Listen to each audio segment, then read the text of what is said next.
Death at Rottingdean, Chapter 37. No man can calculate the effect on our delicate economic fabric of the well-timed, well-planned blow at the industrial heart of the kingdom, the great towns with their teeming populations of peaceful wage earners. It is imperative that the invaders should seize and promptly entrench a prearranged line of country to serve as initial base. This one is done, they can use other resources. They can bring up transport, land cavalry and heavy guns, pour in stores and advance. But unless this is done, they are impotent. Erskine Childers, The Riddle of the Sands, 1903. "And this is the spot where they found it?" Kate asked, curiously, stepping from the front seat of the tandem bicycle she and Charles had borrowed from the Kiplings. "Down there on the rocks." The brisk morning breeze whipped her auburn hair into an unruly mess, but it was nothing like the fury of the storm several days before, which had left piles of debris all up and down the south coast. Although the wind made pedaling difficult and the tandem made uphill riding a challenge, it was a beautiful day for bicycling. The sparkling blue-green waters of the channel stretched out to the horizon, and the sky was complementing blue, punctuating here and there with a wheeling flux of white gulls. Directly below them was a small cove cut in the white chalk cliffs and a narrow crescent of wet shingle. The tide was just beginning to ebb. Charles laid the bicycle on the turf and joined her at the edge of the cliff, where they sat down together. "Hauptmann's travelling case? Yeah, just down there to the left and over on those rocks." Kate followed Charles' pointing finger to a pile of jagged rocks against which a gentle surf was breaking. "What about the skiff?" "It washed up farther to the east, what was left of it." She tucked her skirt under her knees and was silent for a moment, thinking of how it must have been, alone in a terrifying storm in a small wooden boat. "Do you suppose they'll ever find the Count's body?" she asked at last. "Doesn't seem likely," Charles replied. "Of course, Hauptmann may have gotten clean away. Finding the wrecked skiff was hardly a surprise after all. Once he made the ship, he could simply have abandoned the boat to the mercy of the storm. Finding the case, that's what makes me think he was drowned." Kate turned to look at Charles, loving his grave, thoughtful face, the strength of his shoulders. "It is over, then?" "Over," he chuckled wryly. "I think not, my dear. How did Kipling put it the other evening? The great game is over when we are all dead." "But if Hauptmann himself has perished and the plan is known, the danger is past, isn't it?" "But Hauptmann is only a single player, Kate, and this scheme of his may have been a serious plan for invasion, or it may have been merely a diversion or a contingency plan. When they learn what happened, the Kaiser's agents will no doubt consider themselves fortunate that this particular intrigue did not create an international incident. But they will try again at another place, at another time, with another strategy. That is how this game is played." Kate turned her gaze back to the ocean, thinking about the past few days. After Hauptmann had rowed out to sea on that stormy night, Charles sent a coded message to the Brighton chief constable, who had set up a command post at the telegraph office in New Haven. Sir Robert had directed his forces to surround and seize the villages and confiscate the smuggled goods. The next morning, a fresh contingent of Coast Guard undertook an aggressive patrolling of the beach. In the flotsam of the storm, one of them had found the Count's travelling case. What Kate knew of the contents of the case she owed to Charles' narration. In a heavily secured room of the Rottingdean Coast Guard station, in the presence of Charles and Kipling, the chief constable had forced the clasp of Hauptmann's case. The items they found sealed in waterproof oilskin pouch told a story of methodical, meticulous planning for an invasion of the south coast. Photos and glass negative plates covered virtually every foot of shoreline from New Haven to Brighton, carefully detailing each usable landing area at which troops could disembark, every avenue of advance by which the invading force could move swiftly inland, every commanding high ground upon which artillery batteries and observation posts could be established. Elaborate notes, compass bearings, and triangulations pinpointed the location of each photo. There was a collection of onion skin map overlays, a selection of railway timetables, and a manuscript composed of columns of 6-digit numbers, clearly an encrypted report. After examining the contents, Sir Robert closed the case and locked it in a mail sack. The sack was taken under guard to Brighton, where Arthur Sassoon secured it in his bank vault until the Prince had conferred with the War Office and the appropriate course of action was decided upon. Charles and Sir Robert had, of course, sent their official report to His Royal Highness that very night by royal courier. His response was what they had expected. All involved were sworn to absolute silence, and the matter was declared a state secret. In particular, the prince insisted that the queen not be told, for fear that she should not restrain her wrath against her grandson the Kaiser, and would reveal all in an unguarded moment. A nice bit of irony, Kate thought, for her royal majesty had complained for years that the prince could not be trusted with important matters. As for Rottingdean, the smuggler's village, it had been ordered that all contraband was forfeit to the crown, and that all tunnel entrances was to be sealed, including the one on the beach, which was to be hidden away by carefully contrived avalanche of rocks. To Harry Totwell's enormous relief, no other actions was to be taken against the village and its inhabitants. There was no doubt that they could be trusted to hold their tongues for all eternity. After all, none of them wanted to confess to being naive, gullible fools, easily taken in by a Trojan horse scheme that had deceived them with its promise of glittering wealth. And Patrick? If it had not been for him, of course, Hauptmann might have succeeded in his scheme. When the boy had seen the photographer standing by the barn, he recognized him as the antiquarian, a recognition that was confirmed when he found a compass the man had left on the wall. Realizing that the boy had seen and could identify him in all three of his disguises, the count who attended Sassoon's party in Hove, the photographer who took the pictures in the Downs, and the antiquarian who wandered up and down the coast, Hauptmann had seized Patrick and hidden him in the tunnel. For his courageous service in helping to foil the spy's plot, the lad was to receive a handsome royal stipend sufficient to guarantee him an education appropriate to his talents. Kipling had managed to locate the boy's father and obtain his permission to act on Patrick's behalf. Now he and Charles were debating whether to send the lad to Westward Ho, Kipling School, or... Patrick, Kate said now, thinking aloud, "You know, Charles, there are other alternatives for the boy." Charles turned, startled by what might have seemed a change of subject. "I suppose there are," he said. His eyes lingered on her. "I've wondered," he said, after a moment, "whether you should like to bring him to live with us." "I have thought of it," Kate said. "Since we cannot," she stopped and made herself say it, "since I cannot have children, perhaps you would like to have him with us. He's a fine boy and very brave, and he admires you enormously. Of course, he's not your son and cannot inherit from you, but—" She stopped and swallowed, and then said in a sudden burst of feeling, and what had been in her heart for too many weeks, "Oh, Charles, my dear, I am so sorry I have failed you. Because of me, your family name will not—" Charles put his arm around her and pulled her against him. "Kate," he said gently, "because of you I will never be lonely or bored, and want for beauty or grace. Measured against the many ways you enrich my life, my concern for my name or inheritance is—" he held up his thumb and forefinger a fraction of an inch apart— "is only this." Kate bit her lip. "You're not just trying to make me feel better." "Look at me," he said, and lifted her chin so that she could not avoid his eyes. "I don't speak easily about such matters, Kate. But I tell you now that you are the joy of my life, and I want no other. And to reveal my utter selfishness, I should add to that if you were a mother, your attention and your loyalties would always be divided. As matters stand, I count myself lucky to have you, and just you, wholly to myself." He kissed her gently and added, with a chuckle, "You and Beryl Bardwell, of course." She leaned against him, feeling a deep peace and contentment within her for the first time in a very long while. They sat for several quiet moments, then Charles said, "There is one thing I must know, Kate." "What is it, dear?" she murmured. "Why the devil did you go down in that tunnel after the boy when I gave you explicit instructions to stay at home and out of danger? And why the camera?" Kate frowned. "Have you thought what might have happened if I hadn't appeared on the beach and taken that photograph? Hauptmann would have tried to take Patrick into the skiff, and you would have leapt upon him and been shot to death by that awful gun of his. And then both Hauptmann and the boy would have drowned, and—" "Stop," Charles said, putting his finger to her lips. "I admit to all that, Kate. I am glad you were there, believe me, but I still don't understand." Kate sighed. "Well, it was Patrick, of course. And Beryl."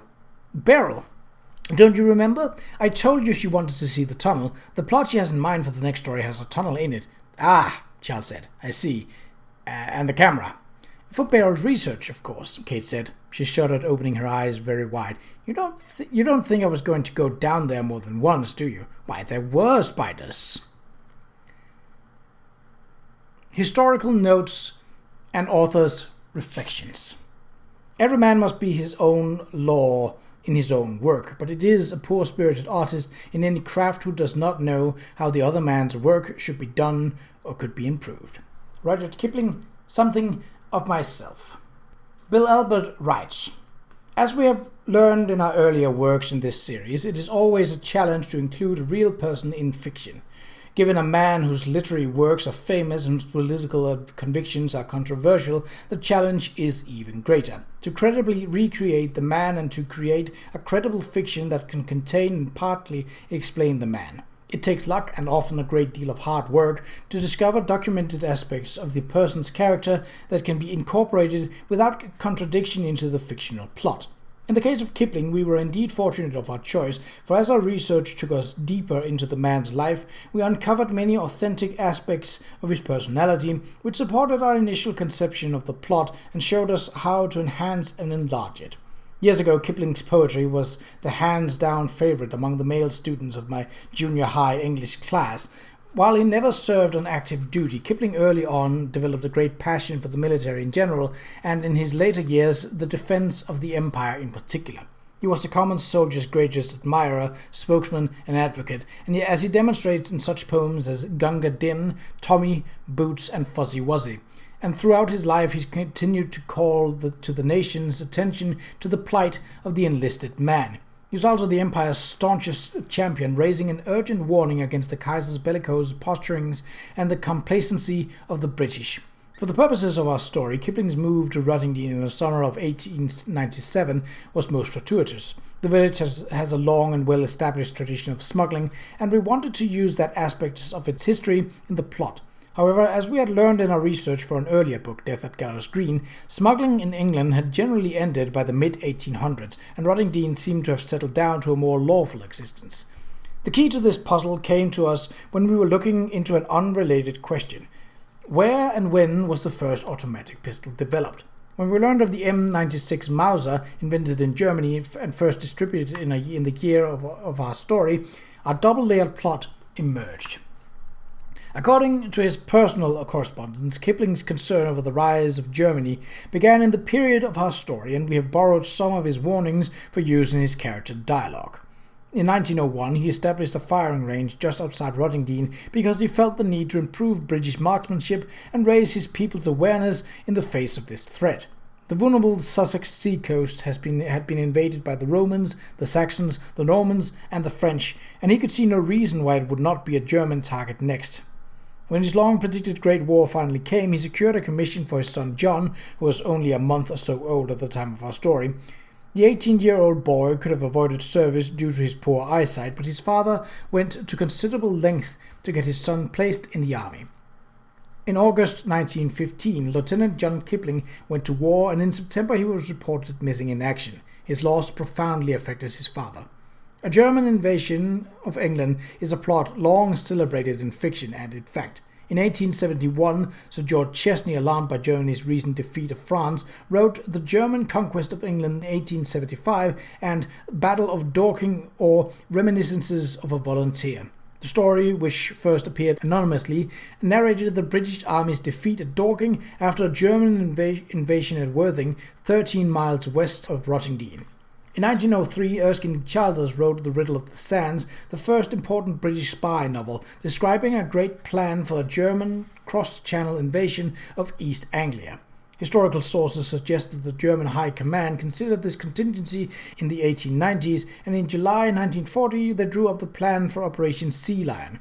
After a diversionary attack near Dover, the might of the Wehrmacht would land on the south coast near Brighton and push northward, enveloping London from the west and severing the English capital from the country's industrial heartland. This plan was never implemented, due only to the Luftwaffe's failure to wrestle air supremacy from the Royal Air Force in the skies over southern England. Susan Wittig Albert writes, For me, one of the great pleasures of historical fiction involves meeting real people and exploring real places. In Death at Rottingdean, I met Georgiana Burne-Jones, Rudyard Kipling's beloved aunt, and wife of Edward Burne-Jones, the celebrated painter. She was a woman of extraordinary power and personal charm, a socialist whose deep passion for the abstractions of social theory seemed sometimes to overtake her equally compassion for the poor and sick. The Burne-Joneses came to holiday in Rottingdean in the late 1870s and stayed to purchase a house that they called North End House. Georgiana spent extensive periods of time in the village while her husband was still alive and died there in 1920. She was a small woman with plenty of ideas for the way the village should be run and the energy to put them into action. A disciple of the socialist William Morris, she served on the parish council and set up the village credit society to make low-interest loans to the needy, brought a public health nurse to the village, and helped to clean up the drains. In 1900, this pacifist pro-Boer woman, hearing of the victory at Mafeking, hung a blue banner at the window of North End House bearing the words cited in the headnote to Chapter 13, "We have killed and also taken possession." The patriotic villagers gathered angrily at the green, planning to storm the house, and Georgiana's pro-Empire nephew, Kipling, had to come out and soothe their ugly temper. It was the green, the elms, and the North End House that made such a vivid impression on me when Bill and I visited Rottingdean for the first time in 1993, with the idea of this book in the back of our minds. While the village has grown substantially and the houses in the green are as much as they were in those peaceful summer days before the turn of the century, and I can imagine our characters moving and talking and trying to understand the puzzling events with which these two upstart American authors were about to confront them. My sense of pleasure was immeasurably deepened a few months ago by my discovery of a book called Three Houses, written in 1931 by Georgiana's granddaughter, novelist Angela Thirkell, and re-released just in time for death at Rottingdean. In it, Thirkell describes North End House, her grandmother, and the village with an attentive, affectionate intimacy. Thirkell is Kate in Chapter 13 and in other descriptive passages, and many of the details of the book come from the granddaughter's fond recollections of her grandmother's house and garden, and her memories of Uncle Roddy and his daughter Josephine, who died tragically in the year following our story during a visit to America. And of course we were impressed by the downs with the curving skylines and plunging scarps that combed the dry valleys and beechwood slopes. Although the landscape has been changed since our time of the story by modern farming technology, but the old mill still stands on Beacon Hill, its sails stretched to the wind, and before it still lies the channel, whose waves no longer eat away at the now established chalk cliffs, but whose grey-blue waters still stretch to the far horizon. Kipling says it best in a poem called Sussex. "So to the land our hearts we give, till the sure magic strike, and memory, use, and love make live us and our fields alike. That deeper than our speech and thought, beyond our reason's sway, clay of the pit whence we were brought, yearns to its fellow clay. God gives to all men all earth to love, but since man's heart is small, ordains for each one spot shall prove beloved over all. Each to his choice, and I rejoice the lot has fallen to me, in a fair ground, yeah, Sussex by the sea."